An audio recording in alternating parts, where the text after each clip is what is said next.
Welcome to Kojo's Math. You'll notice that this video is a little bit different setup. Maybe call it old home time, let's visit time with me sitting down, but I'm trying something different, and primarily the reason why I'm trying something different is because I'm trying a different environment and my table's not as high as my counter in my kitchen. So, thus we're going to do it this way. So let's see how it goes.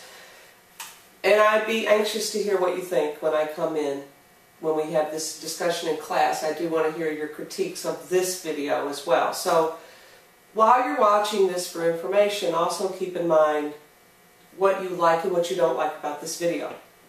Today we're talking about the coordinate plane. Well, what's a coordinate plane? Well, a plane is a flat surface that extends in all directions. And if you think of 3D, you think of a flat surface that comes across that maybe would slice me in half. I'll take my head off a plane.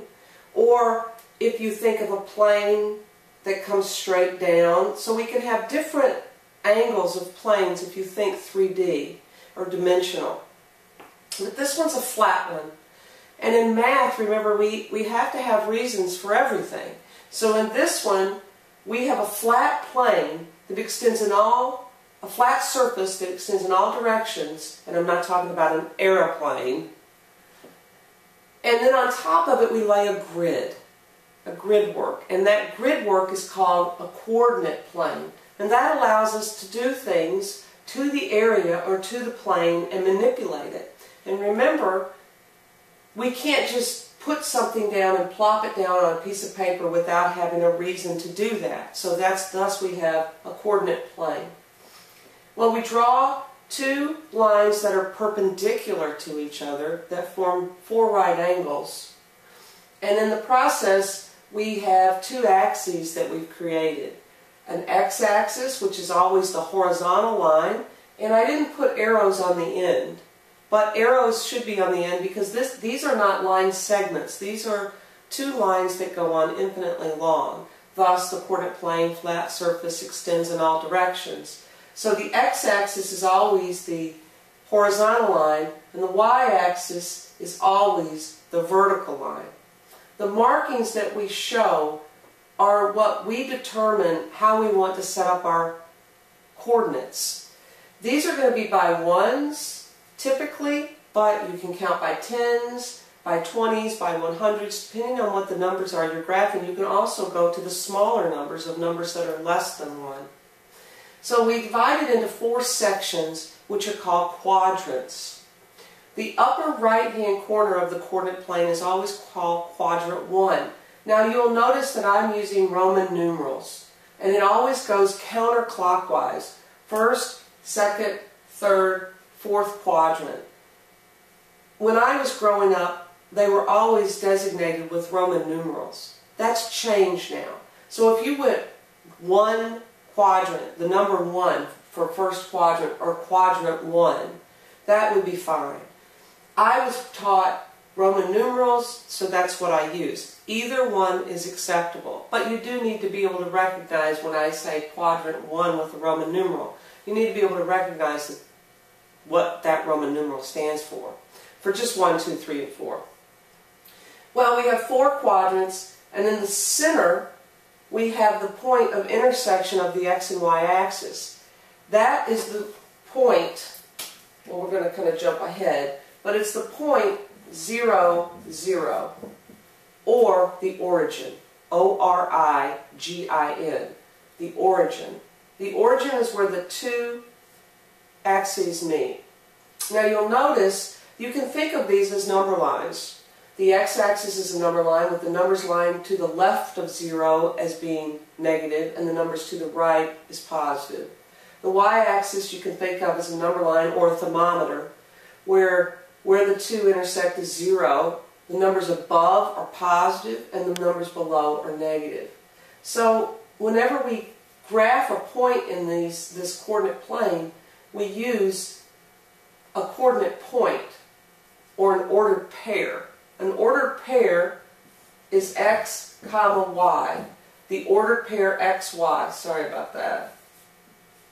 It's hard to write sitting down.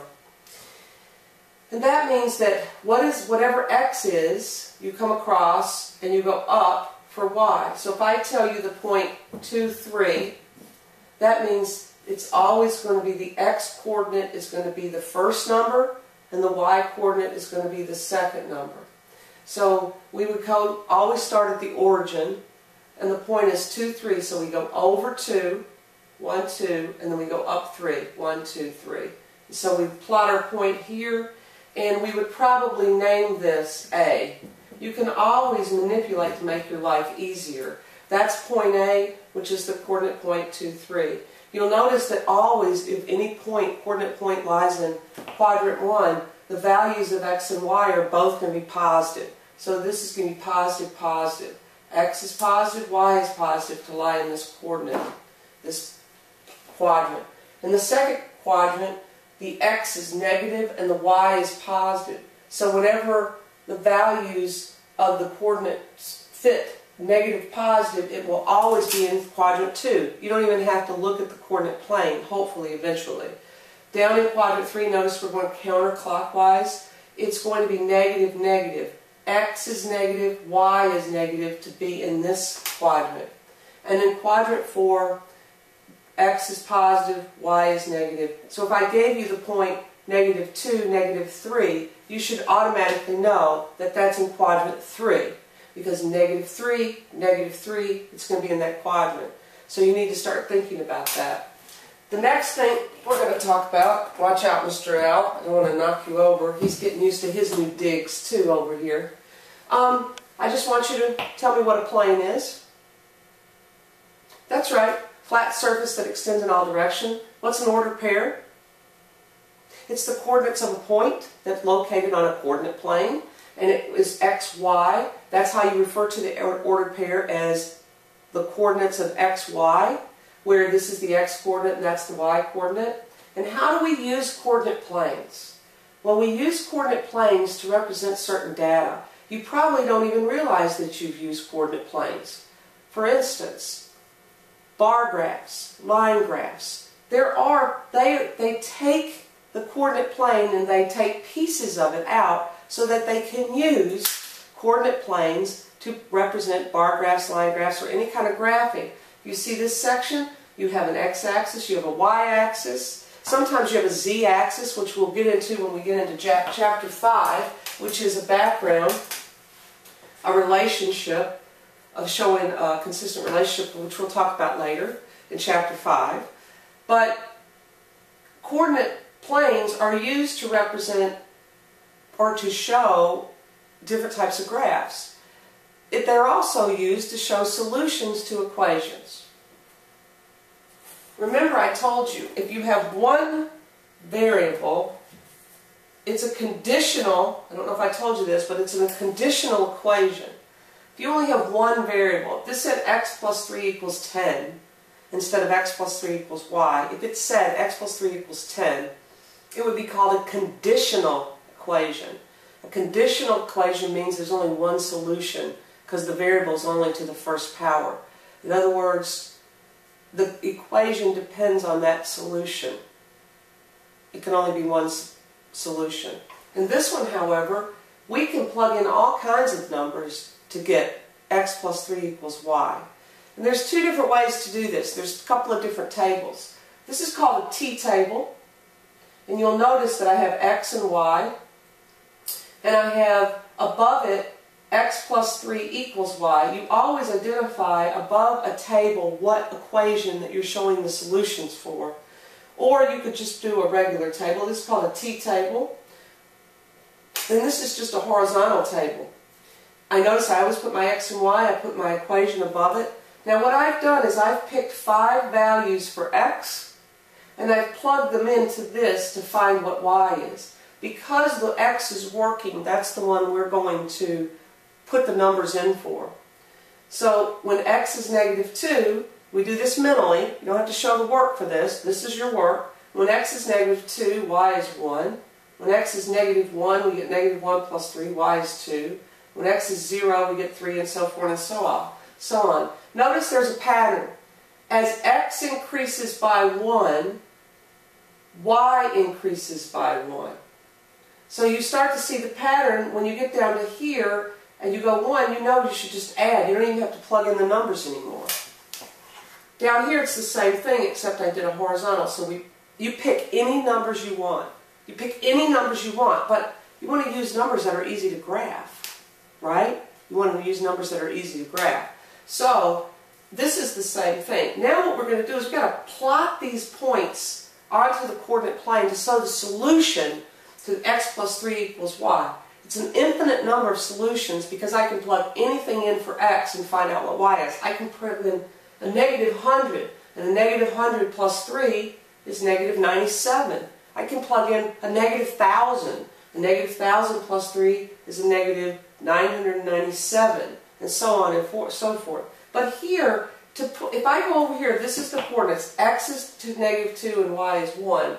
So x is negative 2, y is 1. To write negative 2, 1 is kind of, it gets all messy, and you know I like neatness. So I'm going to make these points. Look at that. It's a little more difficult here. That's why I like to use a T-table. And then I'm going to label them A, B, C, D, and E. This is a method of organization. So when negative 2 is 1, I'm just going to put an A here. Negative 1, 2, negative 1, 2, I'm going to put a B. 0, 3, C, and you can start to see the pattern. 4 is D, and that would be 5 is E. Now, the dots are all solutions for x plus y equals 3. Those points are all solutions. This D should be on there. So, you know, I don't have exact straight lines. So these represent solutions to this, but so does everything else that lies on this line. So if x is 0, okay, so if x is 0, y is 3. If we say that x is negative 3, right? See where it lands on there? If x is negative 3, then y is 0. Is that true? Negative 3 plus 3 is 0. Yes. So you see that as this extends out, it represents all the solutions that make this a true equation. We don't leave it like this. We actually have to write the equation onto the line that you've graphed. We have to write that on there so that we can identify this is the solution to this. Anything on this, if we extended this all the way out and all the way down, would be a solution to x plus 3 equals y. Okay, now I want you to stop the video and write these down and try these. This one is just to graph this. This is negative 2x equals y. This one's a little different. Now, I hope you can see this. It says write the coordinates of A, B, and C. And I drew dotted lines. That won't be the case normally. You won't see the dotted lines. Just so you can see these hashes. This is 1, 2, 3, 4, 1, 2, 3, negative 1, negative 2, negative 1, negative 2, negative 3. I want you to write the coordinates of A, B, and C. I want you to tell me what the coordinates of point D need to be to form 4 vertices of a rectangle. And then I want you to find the area and the perimeter of the rectangle. Okay? Alright. Pause the video, start it back up when you're ready. Alright, let's see how you did. Here we go. Here's the first one. The solution to negative 2x equals y. I did to organize my material, I usually like to use a T-table, but I use the horizontal table. And instead of putting parentheses, see, I just put A, B, C, D. Your graph should look something like this with a straighter line. That's negative 2x equals y. It kind of got messed up when I moved it up here. It's labeled A, B, C, D. I have that all done. That represents the solution set. It should be a straighter line. You know that. That's a little better. Now, you have to show work for this. I didn't, for the matter of time. Point D is negative 3, negative 2. That's the point you should have to have a rectangle if there's no other choice. Then the perimeter is 24 inches because you had 24 units, excuse me, because you had 7 and 5, right? 7 and 5 were the units. And then the area is 35 units squared. And you had to say area equals base times height, 7 times 5 equals 35 units. You had to show work for that. So, that's the end of our lesson. Write 2 things that you learned and 1 question that you have, and I'll see you tomorrow. Bye-bye.